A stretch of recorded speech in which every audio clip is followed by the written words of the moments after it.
Fuck you. So it's YouTube. Yep. It absorbs the I got a longer question. wavelengths of light, red. Why can you not remove sky ice from Antarctica?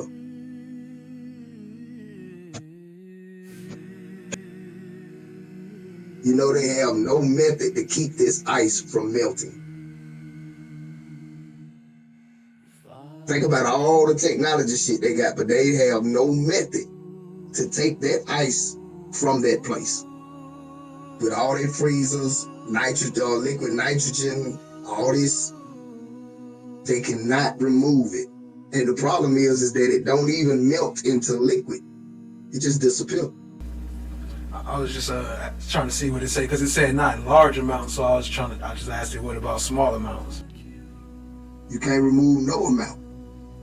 Yeah, that's what it said, even in small amounts. Let me see, let me play it. What's stopping it from moving? You know, listen. Even in small amounts, removing sky ice from Antarctica raises concerns, although the scale of the issues is reduced. Here's a breakdown. Arguments against even small removals. Precedent. Even small removals could set a precedent for larger-scale exploitation of Antarctic resources. It blurs the line between scientific sampling and commercial extraction. Environmental impact. Localized. While a small removal might have a limited impact on the overall Antarctic ecosystem, it could still disrupt localized environments. Even small disturbances can have disproportionate effects in such a fragile environment. Scientific disruption. Even taking small samples can disrupt the natural layering of the ice, which is important for climate research. It can also disturb meteorite collection areas. Logistics versus benefit. The logistical challenges of transporting anything from Antarctica are significant, even in small amounts. The environmental cost of that transport may outweigh the benefit of having a small amount. Yeah, they bullshitting that. They bullshitting that. Because the motherfucker just said what ice it was is from a glacier, but it's just blue, right? Okay. Out of all the glacier ice they done removed, why is this different? You see how they said any removal, even small, should be strictly regulated and conducted only for legitimate scientific or educational purpose. You see how loaded that fucking statement is? Talking about it'll disrupt the meteorite collection. What? That's a telltale. What you got? You're right to ask why sky ice, or blue ice, is considered special compared to other glacial ice. Here's a breakdown of the key differences that make it stand out. 1. Density and purity. Higher density. Blue ice is exceptionally dense due to the long-term compression of snow, which forces out air bubbles. This density is often greater than that of typical glacial ice. Lower in purity, due to the long compression and the winds that often clear the surface. I don't give a fuck what response it got. I have a problem with all the words in whatever order it put them in. Just like, why did you notice that it introduced the word meteorite to it? Yeah. Why can you not move it?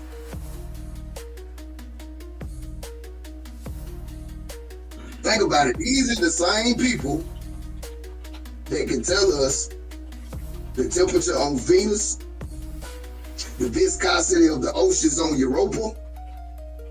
They done named suns in galaxies that take millions of years for you to even see the light from. But you can't move an ice cube?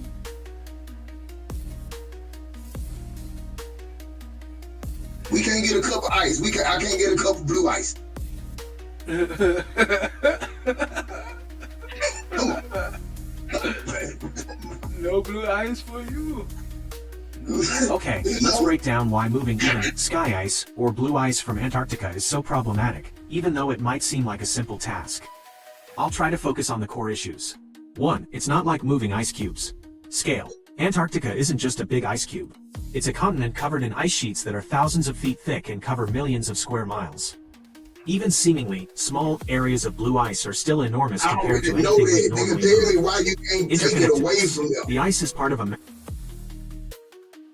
You see how I was trying to do all these disclaimers and weighing itself thin, you ain't answered the question. It's not like this. It ain't that. Answer the question. You're talking like a baby mama about to lose child support. You won't answer the question. Why can you not take it from there? You need massive refrigerator ships. So we don't got refrigerator ships. We ain't got nothing that's energy expensive and intensive. Quantities. Here's how that changes things. Feasibility. Possible, but still complex. It's physically possible to collect a small sample like a cup of ice. However, even this requires a trip to Antarctica, which is still a major undertaking. Existing scientific expeditions. The most practical way to obtain such a sample would be to piggyback on... Like shit, we will technically, if you want to be technical, you can ship off a cup of ice. But the problem is, ain't nobody gonna let you get close enough to touch it. Existing scientific expeditions. Researchers already travel to Antarctica for various studies, and they could collect a small sample as part of their work. Considerations. Scientific justification. Ideally, there should be a scientific reason for collecting the sample. For instance, it could be used for ice core analysis, meteorite studies, or educational purposes. Environmental impact, minimal. The environmental impact of collecting a single cup of ice is negligible compared to large-scale removals. However, it's still important to minimize disturbance to the local environment. Permitting and regulations. Even for small samples, permits and regulations under the Antarctic Treaty System would need to be followed. This ensures that all activities in Antarctica are conducted responsibly. Transport. Transporting such a small sample would still require some degree of specialized cooling, but it is much more manageable. In summary, collecting a cup of blue ice is feasible, especially as part of a scientific expedition. However, it's still important to have a valid reason for doing so and to follow all regulations. The environmental impact of such a small removal is minimal, but responsible practices should still be followed. So, while moving large amounts of ice is a non-starter, a small, scientifically justified sample is a much more realistic possibility. Why do we have permitting, and regulations to collect a cup of ice?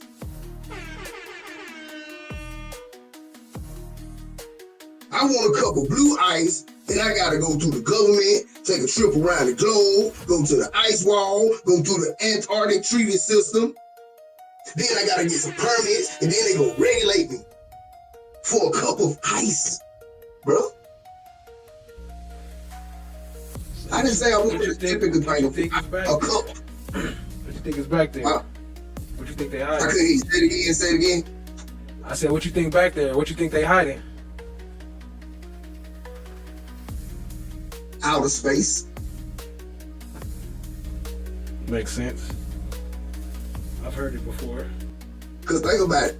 When you standing somewhere and you think outer space, why does everybody point up? It's not upper space. It's outer space. So when you expand out, you go lateral. And I think that's the outer space that they're talking about. And that would include the oceans, the depths of the oceans as well. In my opinion, I believe it's cave systems in the oceans that lead to everywhere on the planet. Everywhere in our known planetary environments. Because you gotta ask yourself, why do we have evaporation? Why do lakes not evaporate altogether? But then we have rivers that flow into oceans and seas.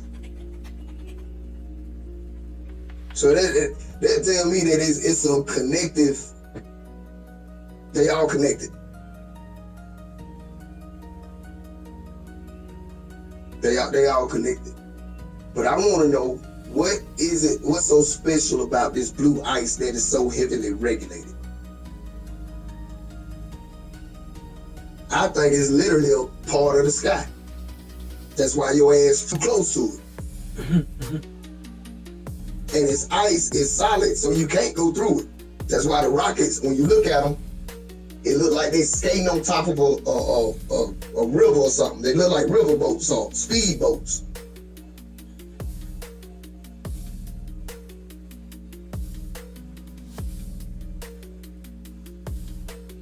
Man, what's the name of that fucking map? Hmm? I'm trying to think of what's the name of this one map.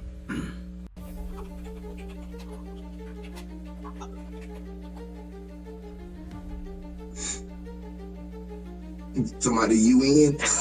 There you go, right here. Oh, yeah. See, that in the middle is what we are. Those are the 7 continents in the middle. Outside of that first ring, that's what we consider outer space. It's outside of our space. But now I want to know, has anyone ever observed a liquid form of blue ice? Because it melts. What do it melt to? I know the answer. It melts into nothing. But AI, has anybody else? Because regular state of matter says that a solid turns to a liquid, then turns to a gas. You see what I'm saying? The 3 states of known matter. As far as my education took me, now they might have some new shit like some digital molecules or some shit, I don't know. But Blue ice, like all ice, melts into water. However, because of its unique characteristics, there are a few nuances. Pure water. Blue ice is essentially very dense, pure water ice. When it melts, it becomes liquid water. Because of the way that it is formed, it has very little impurities. So the water that it melts into is very pure. No color change in the water. The blue color of the ice is due to the way light interacts with the ice's structure, not to any inherent color in the water itself. ain't nobody else saying it Therefore, though. the melted water will be clear, like any other melted ice. Potential for trapped particles. While blue ice is relatively pure, it may contain trace amounts of trapped particles, such as dust or microscopic organisms. These particles would be released into the melted water. If there are any trapped air bubbles, they will be released when the ice melts. Melt rate. Due to the density of the ice, it may melt at a slightly different rate than less dense ice. In short, blue ice melts into clear, relatively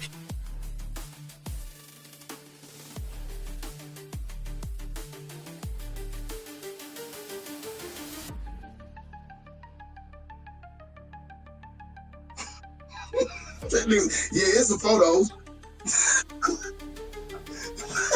He sure didn't pull them out of his pocket, did he?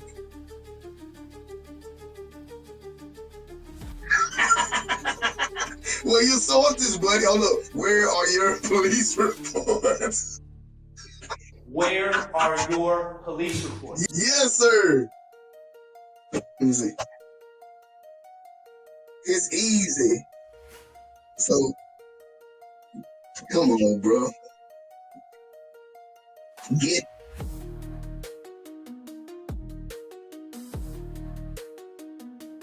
Man, stop. Bro, when I said I wanted to explore AI, this is what I'm talking about. This is what I'm talking about. Animate what? Come on, bro. Stop with the AI. Come on, man. They got ice cream cones and everything. Little cartoon ice cubes with sunglasses. Why the little ice cube got sunglasses on? He gonna melt. Oh, man, stop. Okay, AI. None of these are real.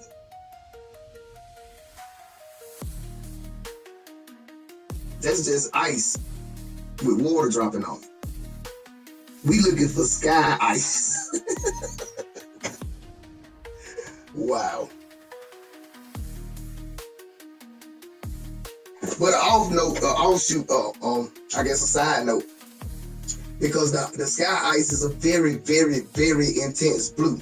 So now I'm wondering, did Sky Vodka take the color of their bottle from sky ice? This is just a side note, just something that popped in my head.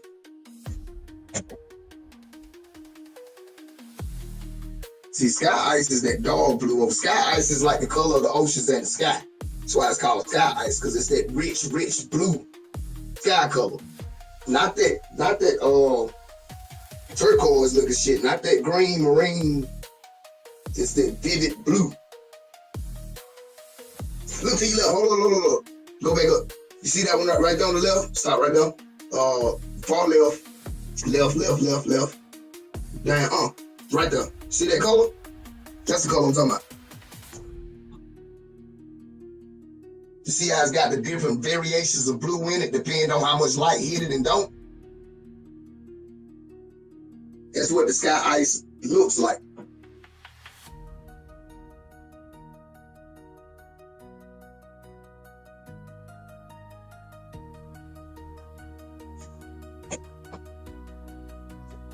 It's that real vivid, gotta feel like a sapphire.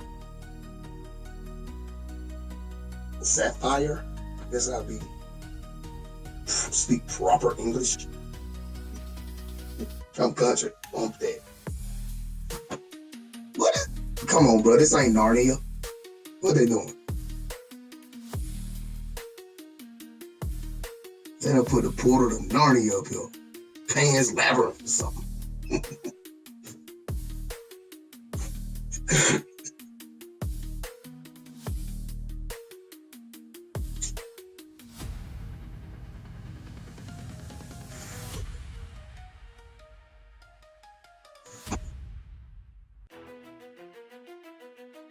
Hey, go to that part.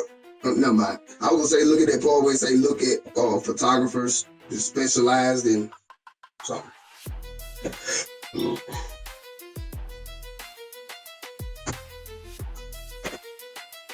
What is this bull? You see how they just diverted it? We specifically talking about sky ice. They talking about sea and lake ice.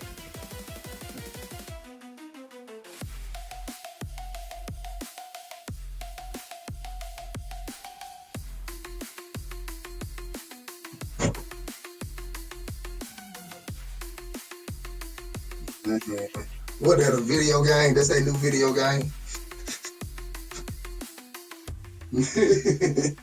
They ain't even new. This shit looked like it was on PlayStation 2. Who the fuck is NISAR? NASA, ISRO, SAR mission? That's...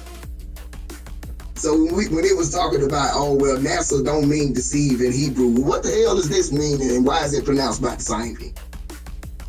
It's crazy. It's generates.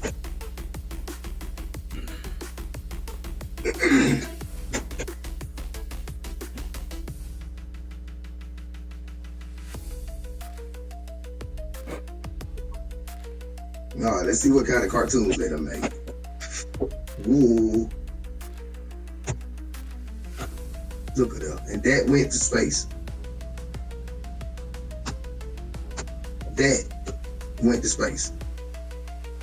They are in that look Photoshop, bro.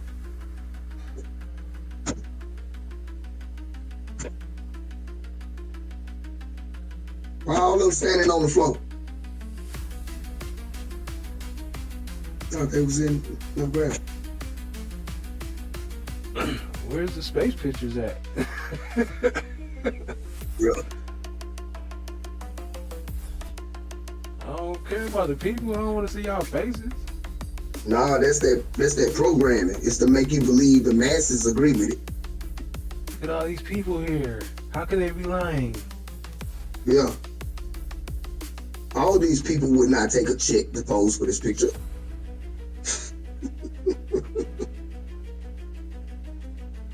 Not one real photo. Uh-oh, hold on. What's this? We got Mars on deck. That's Nevada somewhere. Hell That- no. That's yeah, Hollywood. That's in Hollywood. You know it. That's on the straight. Oh, look at it. You see the border where the color change? Look in front of the rover. You see the orange in the rocks? You go up a few inches, then all of a sudden, it's a whole borderline of color that change. Right. And then you go up again, and it's supposed to be the sky. Okay. And they got a red sky instead of a blue sky. Man, that's a filter. They made that in Tyler Perry Studios. I see what we gonna do, bro. We gonna get you a job at NASA making real fucking images. Right. Like, Cause bro, you killing them. This is what they paying people millions for? Bro, I'll be the first to say you might be in the wrong field. You might just want to go and hit NASA up, bro. Man, I'm saying, look at that. Man, come on.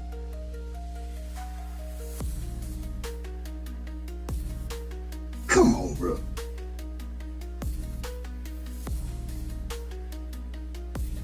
Now, the Hubble spacecraft went out in what? 90, 95, 96, 97? Why is this camera? 96. How many ever? Okay. Why is this camera? How many ever light mile years away? Got better pictures than the ASAP rocket trial.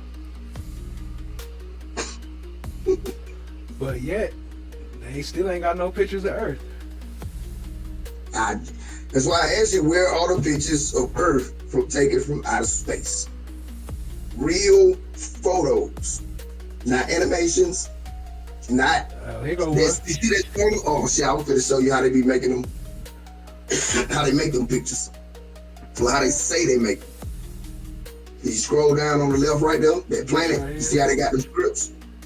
They talking about that them little clips or data packets that come back, and they convert it through artistry to make those pictures. That's why you never get a picture from outer space that's real.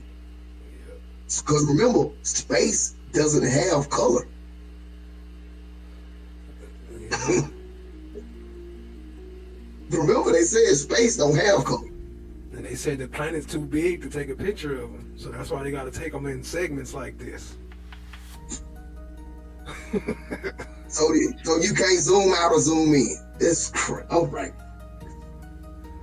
The English language. Fucking 30 years later, you still can't get a better picture.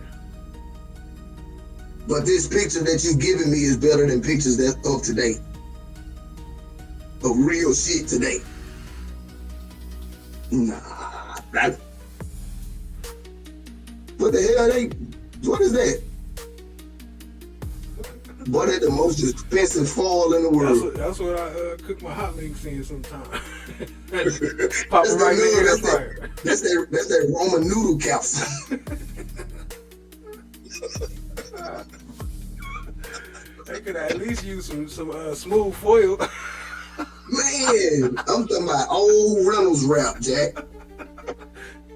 That ain't even heavy dollar duty. store foil. That's what I'm saying. That ain't even a heavy duty. That's that thin. From when?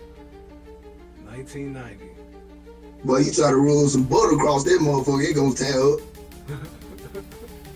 You can't even grease the pan on that shit, nigga.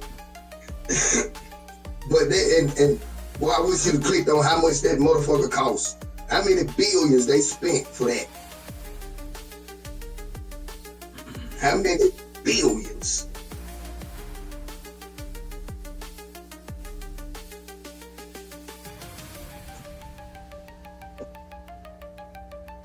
Cost. Hubble Space Telescope. Yeah.